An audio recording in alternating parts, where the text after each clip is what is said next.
So today I'm here with Stevie from World Tripping, and he is a one-man production team and he is a videographer as well. So today we are going to interview him and talk about what he does for a living and how he earns money just using his camera and a laptop. For people who do not know what a videographer exactly does, can you explain in simple terms? Absolutely. So, I mean, anyone can take a video with their phone, right? What people pay me to do is take that to another level. I'm improving their online presence through video production. So I'm including elements of storytelling, including cinematic shots. I'm essentially making them look as good as possible. In 1 minute, let's make your business look like a Hollywood production. That's the goal. Yeah. So people come to him so that they can make a video to advertise their business. And then he comes into the picture, he makes a video for them and they can advertise that video to get more customers. So in the first meeting that I have with all my clients, it's very inquisitive. I'm learning, I'm asking questions about their business. So if it's a coffee shop, okay, fine. What is unique about your coffee shop? What makes your coffee shop special? And the goal is to really communicate all of the unique value offerings that that particular business has in their video. So we want to make those shine through in their 1 minute introductory promo video. Can you explain your workflow from getting a customer to your end goal to getting paid? Right. From step by step. Yeah, so very good question. One thing I've noticed in the past 6 months as I've been building this business, most of my time is not actually on the editing board or filming. Most of my time is doing business development. I'm constantly networking through social media, in real life, everywhere, setting up meetings, scheduling calls, and there's a whole other aspect to building this business that isn't just making videos and taking pretty photos. And so networking is a big part of that. So if I get a meeting with a new potential client, the first meeting is more of a discovery meeting. Okay, what are your needs? What do you really want? I mean, in some form, it's gonna end up in a video and photos, but there's a million different things you can do within the world of video and photos. So discovering what their specific needs are, what's their target audience,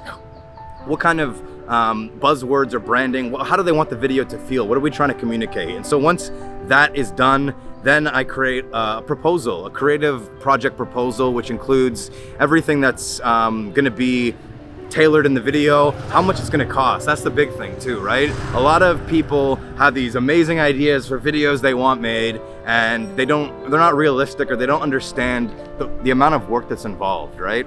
And so for me, this journey over the past 6 months, 6 months ago I was teaching English. Now I'm a full-time filmmaker and photographer. And so a lot of these meetings that I'm doing with new clients is realizing that people can't afford the ideas that they want made. And so I'm eager to work, and I'm willing to work within people's budgets to a certain extent. I mean, it's got to make sense for everyone, right?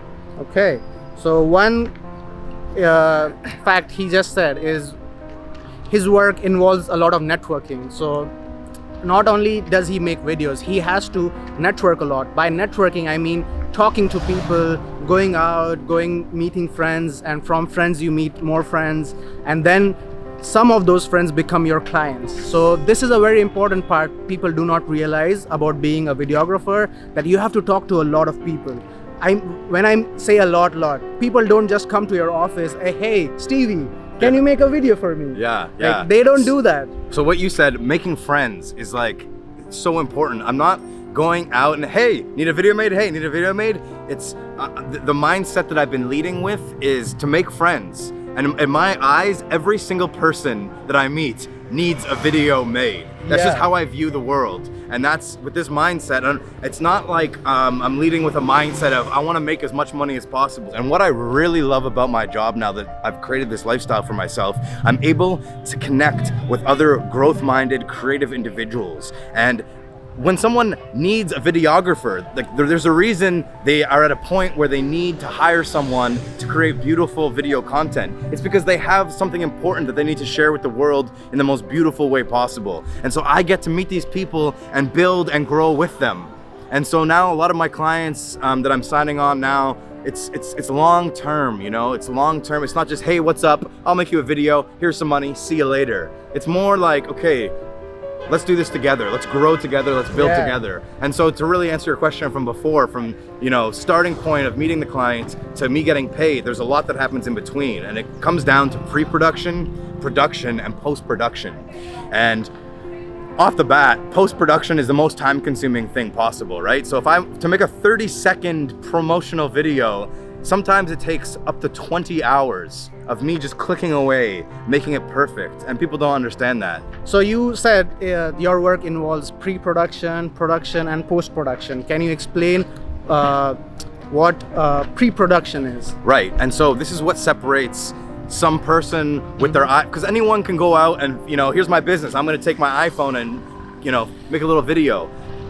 This is what people pay me for. And the pre-production process, it involves all of the things that need to be planned before a camera is even pulled out. So that includes a script, creating the storyboard, creating the shot list, doing location scouting, hiring the talent. Are there gonna be actors involved? I don't know. Is there gonna be props, sets? Every single project is different. So when it comes to production day, you want every detail pre-planned as much as possible. So then when you actually have production day and the cameras are rolling, everything is smooth. I mean, there's always gonna be things that you can't account for, you know, the wind, it's raining, or, you know, all this traffic. There's always things, and you just gotta roll with that. But pre-production is to prepare yourself as much as possible before you even pull out the camera. Okay, that's a good explanation for pre-production, I would say.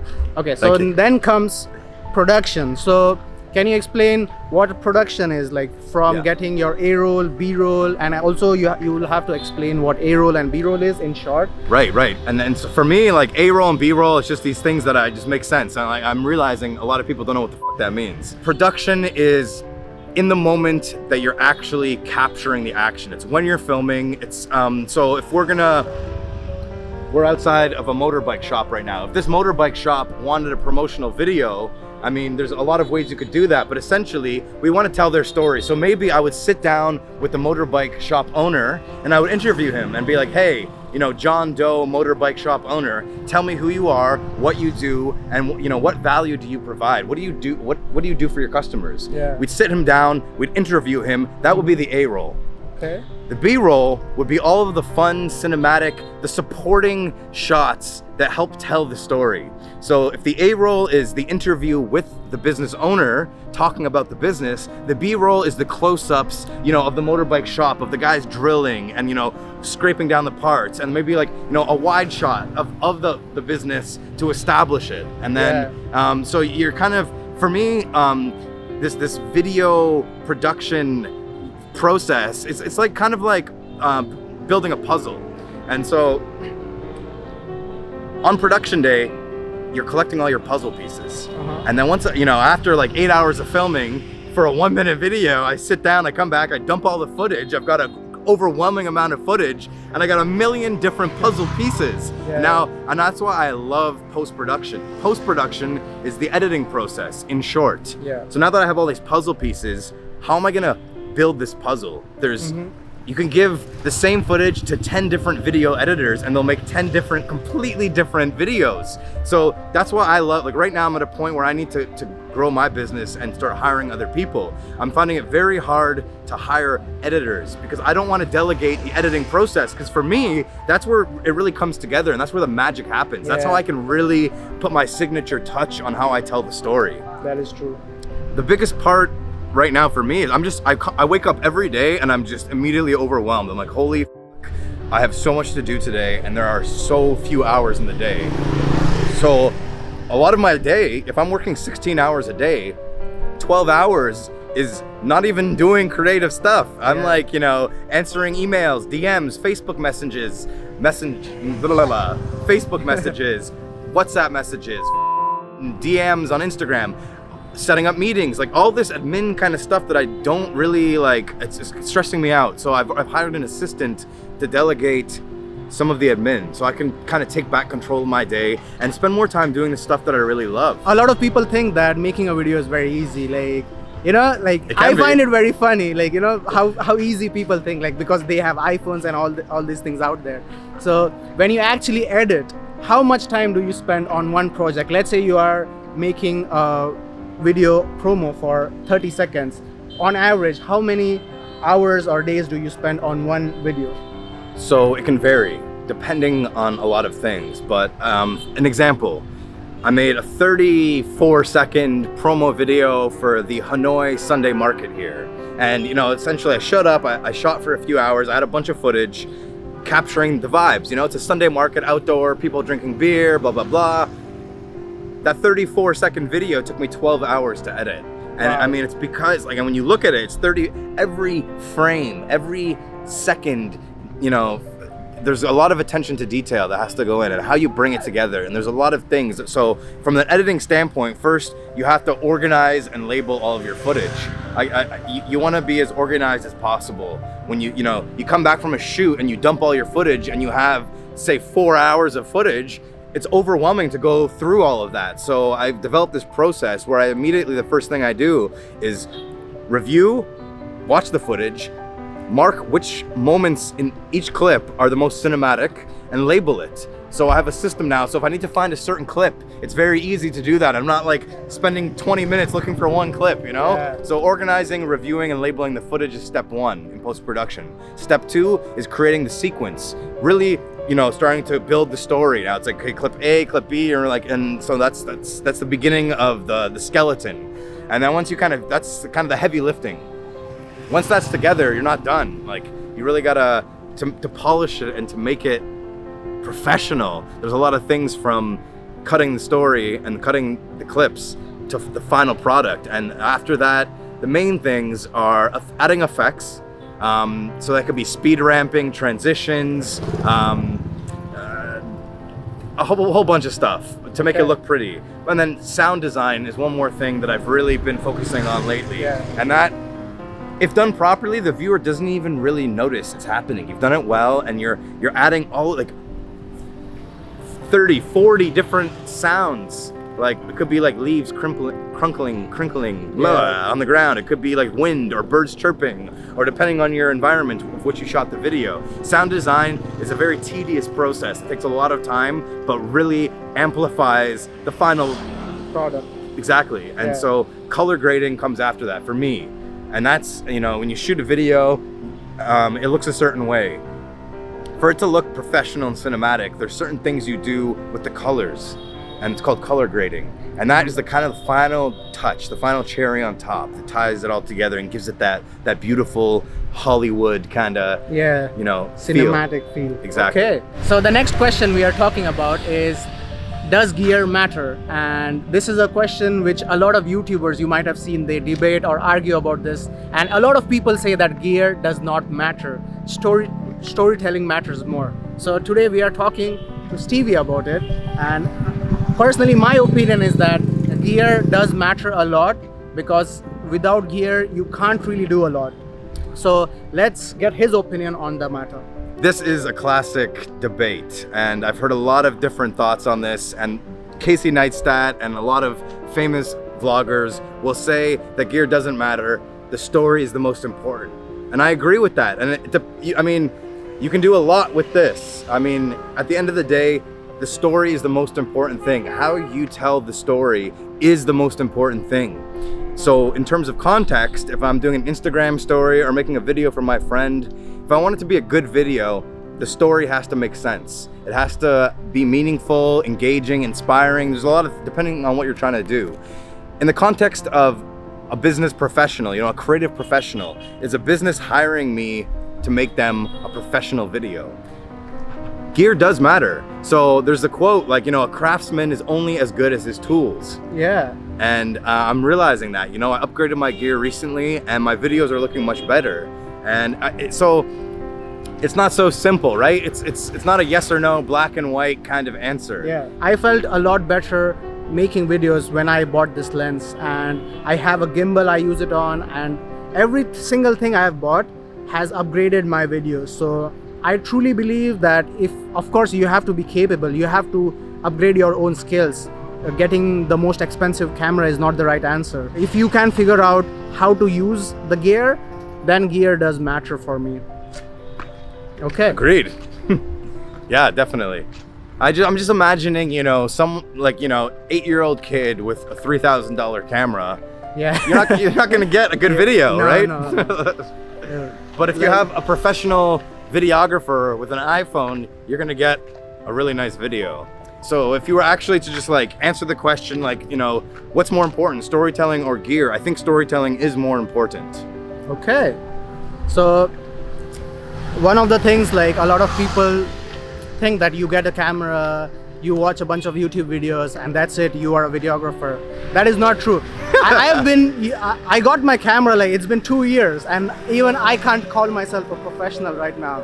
So it takes time, man. Like, you learn it's like these skills, you learn how to edit, you learn how to film, or everything about from shutter speed, setting up your shutter speed, your aperture values, everything, like, you learn. It takes time. I would say it will take you at least 6 months, except if someone is teaching you properly.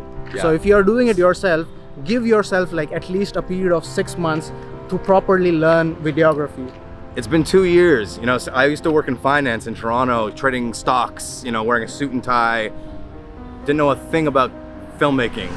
And it was September 2018 when I pulled the plug and like left to quit my job and travel the world and become a travel vlogger. And like just in the past few months, you know, I've really changed my life and been able to sculpt a professional, you know, creative professional career around filmmaking, videography, photography, storytelling. So he's right, it takes time. It takes time. But I like the idea of practical creativity, because I'm meeting a lot of creative people who are like, they're making these beautiful things, but they're not making money from it. Yeah. And I've had a lot of success in how to get clients and how to make money with my art. And you know, it's like, and there's a lot of scenarios where you have a client and they want something done, and you have to limit your creativity. You know, how creative can you be? Like, it's at the end of the day, you have to make the client happy. So the ideal scenario is you get a client, they're paying you a lot of money, and you have full creative control. That's like every videographer's dream. And I've had a few of those situations. I mean, yeah. Well, we'll leave it there. Okay. Last question. I don't want you to put an exact number on it, but can you make a living out of this? I'm doing it right now. That was my goal. When I quit my job 2 years ago, I set off on a journey to build a lifestyle around creativity. And I mean, there's a million different ways you can do that. But right now, I mean, when I came to Vietnam 6 months ago, I didn't have one client. I didn't know what the f I was gonna do. I just knew that I had to build this thing, and I had to build this lifestyle around creativity, create my income from my projects, from my creative projects. And I hit this magical moment. You know, it was like 1 in the morning. I was editing for like 16 hours straight, and I've been teaching English for the past 2 months, and I realized I don't have to teach English anymore. I have enough projects now. I'm busy enough that I can feed myself, I can pay my bills, and I can make a living off my videos, my photography. So yes, you can create a living. I mean, it takes a lot, right? It's like if you can make a good video, that's not enough. There's the whole other business side of things, right? I guess that's it for today's episode. Cool, man. It was cool having World Tripping, Stevie from World Tripping. He's actually also a YouTuber if you have been listening carefully. So you can check out his channel on YouTube. I will leave a link in the description and somewhere here as well. So yeah, go follow him, subscribe to his channel. He doesn't make a lot of upload a lot of videos nowadays, but he has like a lot of good videos out there. Check out my favorite one of his is like he did this vlog about Tokyo, food vlog, and it was really cool. So if you want to check it out, go check it out and subscribe to his channel. He makes way better videos than me. So nah. So different styles. Different styles, but yeah, do check it out. That's it. I will see you in the next episode.